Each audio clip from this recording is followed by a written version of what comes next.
Saudara-saudara kaum muslimin rahimakumullah. Seorang muslim adalah seorang yang berpandangan luas, berjiwa lapang. Maksudnya apa? Tujuan jangka pendek dan jangka panjang ini harus dia raih kedua-duanya. Ini yang oleh Al-Quran diajarkan agar setiap muslim mencapai fid dunya hasanah wa fil akhirati hasanah. Kebaikan di dunia, kebaikan di akhirat, itu arti hasanah. Jangan macam orang dulu, punya istri dua pergi haji. Yang satu yang muda istrinya namanya Hasanah, yang satu namanya Khadijah. Waktu tawaf keliling Ka'bah, si suami ini nggak bisa doa apa-apa kecuali Rabbana Atina itu. Tiap putaran Rabbana Atina fid dunya hasanah wa fil akhirati hasanah. Putaran kedua Rabbana Atina fid dunya hasanah wa fil akhirati hasanah. Ini istri tuanya yang namanya Khadijah dengerin aja. Akhirnya di satu saat dia colek suaminya, "Bang, mentang-mentang Hasanah bini muda disebutin melulu, saya dong disebutin dalam doa." "Iya deh, ntar putaran selanjutnya." Suaminya blow on juga. Putaran kedua dia baca Rabbana Atina fid dunya hasanah wa fil akhirati Khadijah.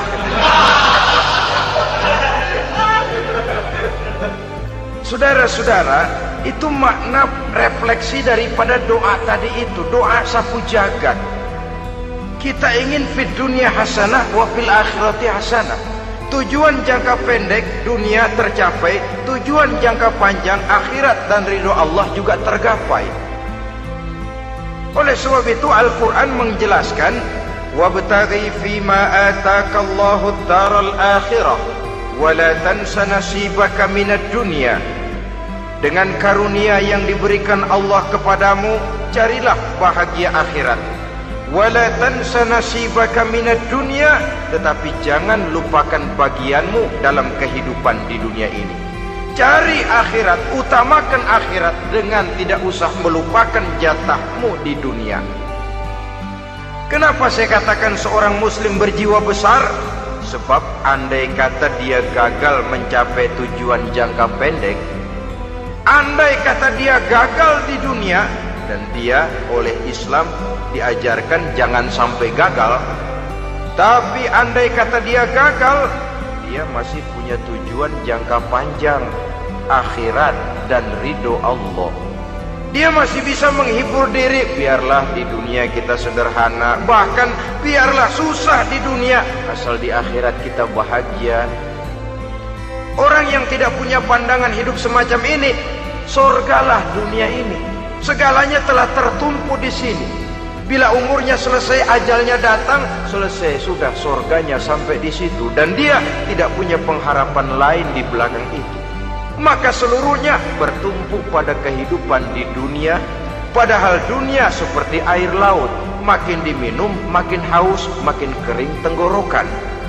Dunia yang diperturutkan menyeret manusia ke dalam lingkaran setan, terjebak dalam sifat yang namanya tamak bin rakus alias serakah.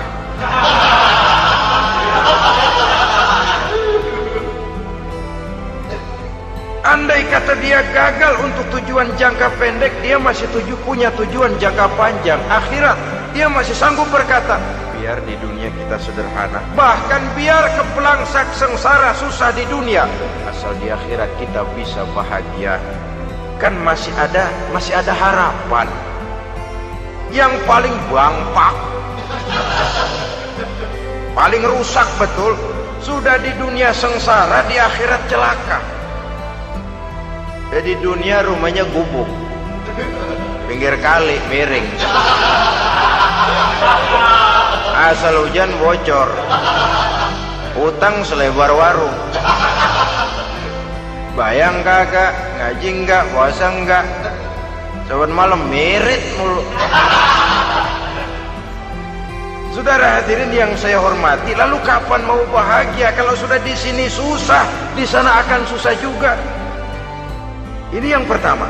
seorang muslim, seorang yang optimis, berjiwa besar, luas pandangan. Kegagalan dia dalam jangka pendek tidak menyebabkan dia melupakan tujuan jangka panjang. Yang kedua, positifnya apa? Cara dia mencapai tujuan jangka pendek diwarnai oleh keyakinan adanya tujuan jangka panjang. Dia memang benar cari harta, tapi karena dia yakin ada akhirat, Allah ridho apa tidak? Ini positifnya. Saya memang cari duit, tapi dengan cara ini Allah ridho apa tidak? Saya memang ingin berpakaian yang rapi, tapi dengan tidak menutup aurat begini, Allah ridho atau tidak? Saya memang bergaul menghormati teman, tapi terjebak dalam minuman keras karena menghormati teman, Allah ridho apa tidak? Ini orang yang punya tujuan jangka panjang. Segalanya diberikan bingkai dengan pertanyaan, Allah ridho atau tidak? Keyakinannya terhadap tujuan jangka panjang mewarnai gaya hidupnya di dunia ini, mencapai tujuan jangka pendek tadi. Mau minum, Allah ridho apa enggak ini? Mau makan, yang saya makan Allah ridho apa enggak ini? Pendeknya apapun yang mau dia kerjakan, karena dia punya keyakinan tujuan jangka panjang, dia selalu menimbang terhadap ridho Allah tadi. Jadi tanpa prestasi ibadah, kita nol besar dalam pandangan Allah. Ini nilai manusia yang hakiki di sini. Ini makna inna akramakum indallahi atqakum. Di akhirat nanti kan tidak pernah akan disidang, kamu pendidikan setinggi apa? Tidak. Gelarmu berapa renteng? Profesor, doktor? Tidak. Akhirat hanya menyidang kau sholat atau tidak, kau puasa atau tidak, kau zakat atau tidak. Diberikan kamu harta yang banyak, dari mana kau dapat, kemana kau belanjakan. Prestasi ibadah itu yang ditanya. Setinggi apa pendidikan, sebanyak apa pengalaman, no problem. Tidak jadi masalah di akhirat itu. Prestasi ibadah itu yang akan kita persembahkan di hadapan Allah. Itu makna inna akramakum indallahi atqakum. Kerbau dinilai dari dagingnya, makin gemuk makin mahal harganya. Tapi ada perkutut lebih mahal dari kerbau. Perkutut itu mahalan mentahnya loh daripada matangnya. Karena harga perkutut pada suaranya. Lalu di mana harga manusia yang paling gemuk? Tidak. Suaranya, oh kalau manusia dinilai dari suaranya, barangkali Madonna nomor awal masuk surga. Hanyalah dengan prestasi ibadah kita bisa mencapai tujuan jangka panjang, akhirat dan ridho Allah. Nah, baiklah ya. Kalau sudah jelas bahwa kita punya dua tujuan jangka hidup, jangka pendek dan jangka panjang, bagaimana Islam mengajarkan kita meraih dua ini? Pada prinsipnya Islam mengajarkan sistem keseimbangan. Dalam berbagai aspek kehidupan, keseimbangan ini nampak dengan nyata diajarkan oleh agama kita. Seperti ayat yang saya bacakan tadi. Dengan karunia yang diberikan Allah kepadamu, cari negeri akhirat, tapi jangan lupakan bagianmu di dunia ini. Dalam bentuk yang lebih nyata, bekerjalah untuk duniamu seolah kau akan hidup buat selamanya, tapi bekerjalah buat akhiratmu seolah kau akan mati besok. Manifestasinya dalam kehidupan, misalnya orang kaya diperintah membantu yang miskin, tapi orang miskin dianjurkan berusaha. Jangan mengandalkan hidup kepada yang kaya, seimbang. Kamu kaya, betul Pak, bantu yang miskin. Kamu miskin, iya Pak, berusaha. Seimbang. Tuan rumah diwajibkan menghormati tamu, tamu diwajibkan tahu diri, seimbang. Jadi bagaimana kalau sudah kita bekerja di sawah, di ladang, di pasar, di kantor, anggap kita akan hidup selamanya agar timbul gairah kerja. Tapi kalau sudah sholat, anggap kita akan mati besok supaya timbul khusyuknya. Nah, titik tekannya di mana? stresnya itu. Walaupun Islam mengajarkan sistem keseimbangan, tapi Al-Quran tetap menggarisbawahi walal akhiratu khairul laka minal, bahwa bagaimanapun seimbangnya, akhirat itu lebih utama daripada dunia.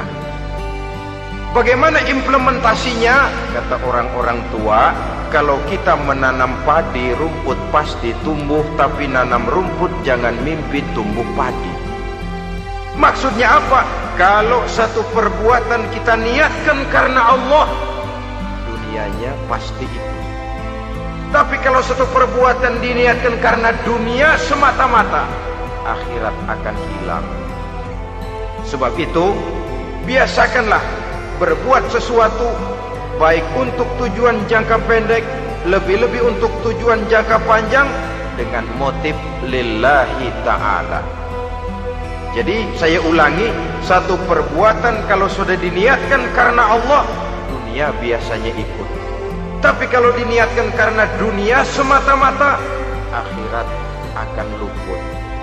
Padahal itu titik tekannya, walal akhiratu khairul laka minal ula. Saudara-saudara kaum muslimin rahimakumullah, ini tujuan hidup. Jadi landasan tempat kita bertolak sudah jelas, pantai yang akan kita tuju dalam kehidupan ini juga sudah nyata. Kita ingin mencapai apa yang dinamakan fid dunya hasanah wa fil akhirati hasanah. Untuk itu perlu ada keseimbangan, tetapi titik tekannya tetap akhirat lebih utama daripada kehidupan dunia ini.